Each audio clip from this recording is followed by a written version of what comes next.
Kalingap, kukumustahin po natin si Tatay Cesar po doon kasi hindi na po tayo nakasama sa pagbabalik niya doon sa hospital.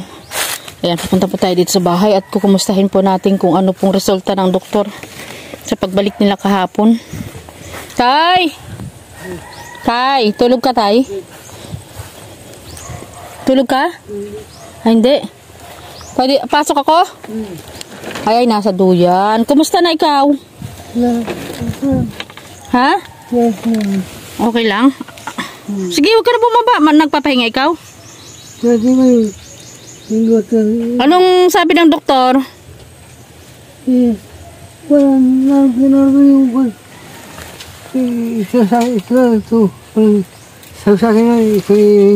Kaya daw inumin mo, sabi ng doktor? Hindi, resita mo. Nasaan yung binigay ng doktor na resita mo? Nasaan? Ah, nakay tatay. Ah, ito naman nakasulat pala dito.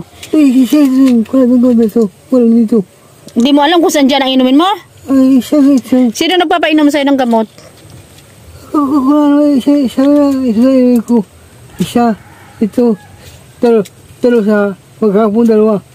Anong dalawa sa maghapon? Patingin. 2 times a day. Ay, 2 times a day. Umaga at hapon. Ayun, nakalagay. Ano itong nakalagay? Anong gamot ito? Sandali lang, tatay, ha? Kung ano itong gamot. Ah. Yan po yung gamot, oh. Toxidin. Trimetoxidin. Hydrochloride. Ayan, umaga at hapon. Ayun, may nakasulat naman pala. Umaga at hapon. Pagkatapos mo kumain. Sabi nila, uminumin mo sa umaga at gabi. Hapon. Ito sa gabi. Ito, pahawakan mo ito, tatay. Ito sa gabi, nakalagay dito, gabi. Ito yata yung pampatulog mo. Ayan. Pero tatay, hindi, sabi ng doktor sa atin, di ba, hindi mo to inom lagi-lagi. Pag hindi ka lang nakakatulog. Huwag gabi-gabi. Huwag ito po gabi-gabi. Sabi niya, kapag hindi ka lang makatulog. Gabi-gabi ba, hindi ka nakakatulog? Kumusta po ang pakiramdam mo ngayon nung ininom mo po itong gamot? Hindi ka pa rin nakakatulog? Tatay, baka naman may iniisip ka na iba. Ha, baka naman nangingisip ka na kagad na mag-aakyat ka ng ligaw dahil bago na bahay mo. Ay, pati tawa tulis natin sinsa. Pinapatawa lang kita, seryoso kayo. Basta inumin mo ito sa gabi kapag kasi hindi ka pa nakakatulog. Tatawa tulis natin. Ito, ano naman ito? Anong oras mo daw ito inumin? Wala ba? Titinan ko nga ito kasi maliit masyado ang sulat ay. Ah, pag sumasakit lang dibdib mo, inumin mo to. Pero pag hindi na sumasakit dibdib mo, wag kang inom. Wag ha. O, kasi naman nabili ng doktor sa atin kapag sumakit lang ang dibdib mo. Yung iba na yon na hindi mo nabili, paracetamol po yun. Pag sumakit lang ang ulo. Kaya hindi na yun nakasama dito kasi hindi naman yun ang ano kasi paracetamol yung isang resita mo na naandun, nakita ko yun. Yun ang ano, wala dyan. Yung ko yung... At saka, losartan. Wala kang losartan. Ano ito? Ano parang losartan itong isa? Katitinan ko tayo ha. Losartan sa high blood din. Oo, sa high blood nga yun. Losartan. Kaya ako naman sabihin. Oo, kasi akala naman pinainom ng doktor noon kasi tumaas ang dugo mo, di ba, pagpunta natin doon. Binigyan ikaw. Siguro lang. Ayong resita yan. Asan ang resita niyan? Mayroon lang yan peraso kung ilan ang gagamitin ha. Hindi yun lahat bibilhin ha.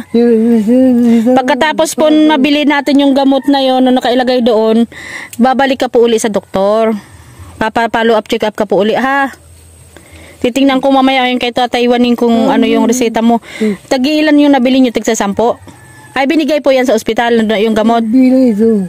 Wala sa ospital, wala. Pero ito binigay ng ospital. Okay, ano yan, binigay ng ospital. Yung hindi mo nabili doon, yung losartan at saka yung paracetamol. Kinuhanan ka kasi para sa ano mo yun, yung laboratory mo. Yung resulta po ng laboratory nasa doktor?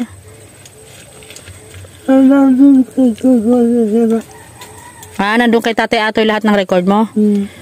Sige, titingnan natin yun. Kumusta na po ngayon ang pakaramdam nyo? Okay na? Hindi na sumasakit ang dibdib mo. Hindi. Alam ko na tatay kung bakit yan sumasakit talaga eh. Pumapag-ibig ka na eh. Ayan, excited na po yan si tatay kasi malapit na siyang lumipat sa bahay niya. Tay, marami ba dyan? Ano bang magamit mong ililipat natin doon? Mayroon ganyan. Ano yan? Mga kumot? Hindi ko malabot. Hindi, huwag na ba? Mga dumi. Madumi na. Ano lang ang mga gamit mo na pwede nating ilipat doon sa bagong bahay mo? Ito naman, dalhin siya dito. Yan, mga damit mo na yan. Wala kang lagay ng damit? Yan, Bag, yung bag. Wala kang box or cabinet? Wala?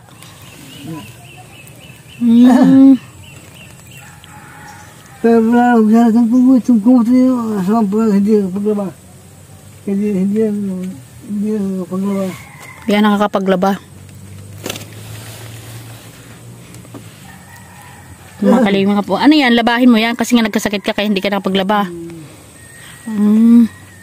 Ano yan nakasabit na yun sa taas? Ay, kanya yung asukar. Asukal? Baka naman, tatay, bawal ka magkape. Baka naman tatay, kape ka ng kape. Hindi. Gatas yun. Gatas tsaka asukal. Okay. Wag po ato tayong kape ha. Bawal sa iyo ang kape. Hindi, gatas yan. Asukar. Okay. Pero maganda-ganda na ngayon ang ano mo at aura mo yun oh. Tapos araw-araw ikaw maligo para malakas. Nunay ko na asama yan, di mo na sakit na. Parang kailangan na gupitan yung buhok mo. Oo, bukas. Pagupitan mo bukas yan ha para sa ribbon cutting pogi ka na ha. Wala akong pagpapagupit. Ha? Wala akong pagpapagupit. Wala kang pampagupit? Wala kang pambayad sa pagupit? O wala ditong pagupitan? Meron dyan. Magkano daw papunta dito? Kanya na. Ito daw na yun. Pwede siya pumunta dito, pupuntahan ka niya. Sige, bukas papagupitan kita. Paano paano natin siya patatawag?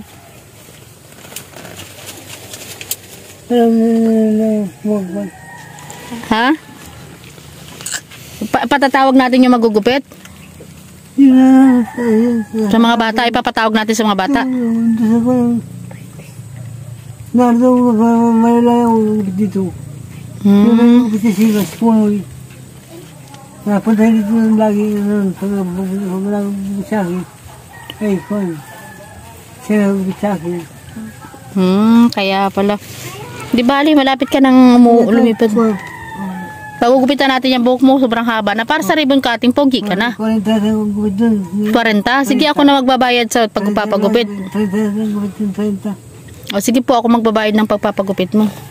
Paano yan? Duyan mo na yan, dadalhin doon. Ililipat. Saan mo ilalagay yan? Sa terrace? Gusto mo talaga may duyan ka? Gusto mo lagi nasa duyan?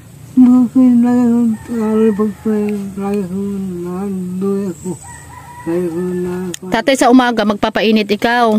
Sa umaga ikaw mag-exercise para lumakas pa karon. Oo, yan para makalakad kang mabuti. Oo. Umuuga bahay mo. Tuwing umaga?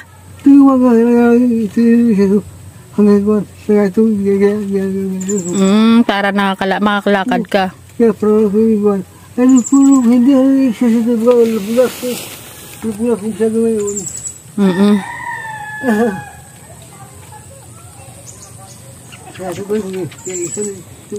Ano po mga kalingap, praise ka daw, umukay na si tatay at mayroon na siyang gamot na mga iniinom.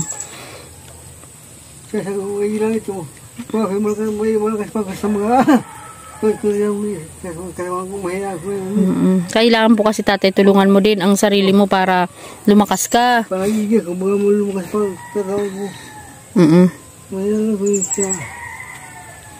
So ayun po mga kalingap, nabili na din pa pala yung gamot ni tatay. Ang hindi niya na po nabili ay yung losartan. Pero inumin niya lang naman po yung pagka tumaas yung dugo niya. Hindi naman po yun ang maintenance niya. Ginamit na ito sa Manila. Nag-ando ko na yung mataas na masyado. Pag 250 na. Sa Manila ikaw? 250 kaya nag-alis na ako. So 250 na. Hindi na ako sa mga kuwan. Sige po, mamaya tatanungin ko kayo Tatay Waning yung gamot mo kung ano pa yung mga hindi mo nabili ha. Kasi di ba nakita ko naman yung reseta mo nung magkasama tayo. Ayan. Hindi na kayo, ano sinabi ng doktor sa'yo nung bumalik kayo na hindi na ako kasama? Wala man dito nagkuhan yung nurse lang. Ay, nurse ang nagsabi sa inyo? Kinuha yung resulta ng laboratory mo? Kinuha yung kuhan yung kinuha naman ng dugo. Sa laboratory. Kinuha ng dugo. Sabi, alas 2 boleh pero makuha niyo yung resulta. Nagantay po kayo doon? Nagantay kami alas 2. Oo, kasi sayang yung pamasahe, malayo. Sabi, huwag na kumain. Hindi na pinakain ako. Hindi ko kain Pagkatapos mo kinuha ng dugo, kumain ka na. O, yun. Tama. Pero inumin mo yung gamot, pero kailan mo pa yung biniling gamot na yan? Kahapon lang. O, kahapon, tama. Dapat. Kahapon lang ako nag-inom nila ng tig-isa. Sige. Titingnan natin kung ano magiging epekto sa'yo ng gamot. Kasi naroon ng gamot ko. Ano epekto sa ko. Huwag mo na iinumin yung gamot na malalaki yung ano dati na. Saan na yun? Hindi yan. Yung gamot na iniinom mo dati na 3 siyam. Hindi na nun. O, huwag mo na inumin yun. Baka doon sumakit yung dibdib mo ay. Hindi ka nahiyang. O, wag na yan. Ang lalaking kapsulay. Alaksan ito. Alaksan. Alaksan? Ito yung pinamig. Hindi, yung sinabi mo sa akin na binibili mong gamot. Ay, malalaki yung tablet yung malalaki. Kaya nga eh, wag po na muna ikaw uminom nun. Hindi naman yun nireseta ng doktor. Ay, malaki yan. Yeah.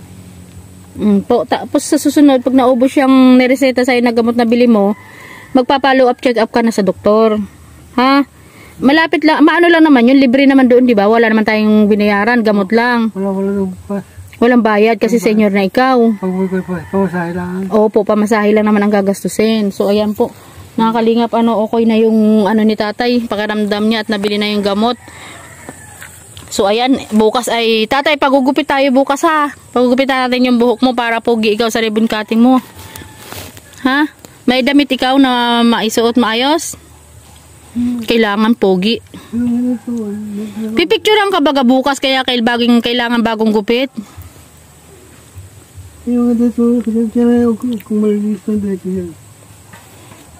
Bukas at pagugupitan ka, titingnan ko doon kung may t-shirt doon na kasya sa'yo. Ang dami ko t-shirt yung kon. T-shirt lang. O, pwedeng pang picture mo? Pang picture mo, ilalagay natin sa certification ng bahay mo. Ito. Ito. Ito yung suit ko. Iyon. Oo, maganda yan. Malinis yan? Madumi na yan. Ano pa yan? Hindi pa nalabahan. Hindi ba ito? Oo, maganda sana yan kung hindi pa naman nalabahan. Hindi ko na suit na.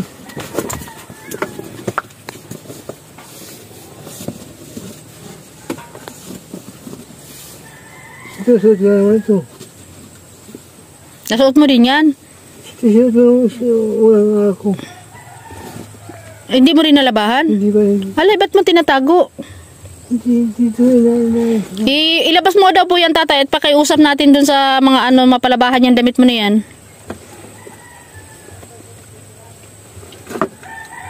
Ito. Ano ba yung mga tali-tali ng damit mo? Tawag dyan, tatay, sa amin sa Bisaya ay binagtong. Ano na yan? Ito sa kanya.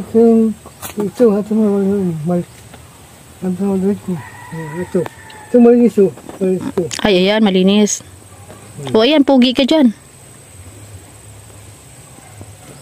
Ayan, pwede yan, pampapicture mo. Yan, ihiwalay mo na para bukas ay, mapicture tayo. Para ilalagay doon sa certificate ng bahay. Sinong ipapasundo natin yung magugupit ng buhok mo? At okay na yung pantalon. Ayan, pantalon, okay na yan.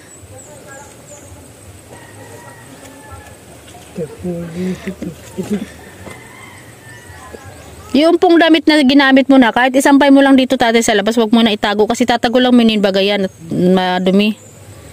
Nasitila ako bukas mga paligid bukas na ako sa ito. Tesorin ko bukas, tesorin yung span. Lalo kita lang ako.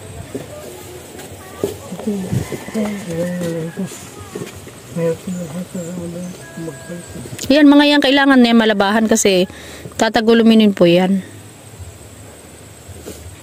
Hindi kita ko lalo ako sa ito. Sige po. Paano po tatay? Akit ako dito sa bahay na ginagawa. Bukas magpapagupit ikaw. So ayan po mga kalingap. Ayan. Thank you very much po sa inyong lahat. Ayan, okay na po ang pakiramdam ni Tatay Cesar. I praise God kasi Sabado na po ang ribbon cutting ng kanyang bahay. So lilipat na po siya andun ang bahay niya. Yan, i-zoom natin. Andun, inakyat na po siya dun sa taas para hindi na po siya dito sa may sulok. So yan, maraming salamat po sa inyo lahat. Ayan, supportan po natin ang mga video nila Kuya Bal Santos Matubang, Ate Edna Vlogs and Kalingap Rab. Ayan, ganun din po sa ating mga ka-Unicap member. Ayan, mga Kalingap, shoutout po. Ayan, maraming salamat po sa Team Dungaw. Ayan, kay Sis Heart Barbolen, kay Sir Kakusa TV, Sir Alfred Banga. Syempre po sa Dakyus, Sis Arnalyn Ormatan. Ayan, Sis Arnida Pavilion and Sis Florence Yusuf po ba mga Kalingap. Ayan, and Alfred Banga, Sir Alfred Banga po ng Team Dungaw, Sir Joel's Choice, and sa lahat po ng mga member po ng Team Dungaw. Ayan, thank you po. And also po, ayan, salamat din po sa ating mga Kalab and Care, kay Ma'am MJD, Ma'am Marites Omblas, Sir Jeremiah TV Vlog, Sis Nora Balbastro, Sis Catering, ayan, Sis May 6 TV Official, and Sis Ma'am Lilibet Florendo. Maraming salamat po. And also po sa ating solid bungisngis. Ayan, supportahan din po natin ang mga solid bungisngis po natin. Sis Glyza Barona Official, Kuya Alex Librada, Sikmaya for your help, Maria Ligaya Vlogs, Belma Antonio, Rich Falcon, Aljus Eagle TV, at siyempre po ang aming founder, Ma'am MJD. Ayan, thank you po. Supportahan po natin ang mga video nila. Idol Joey the Great, siyempre po mga Kalingap, Jum TV Official, Jedlin Vlogs, Percival Nares. Ayan, shoutout din po kay Master Aaron Vlog. Ayan, thank you po, and God bless. Ayan, maraming salamat.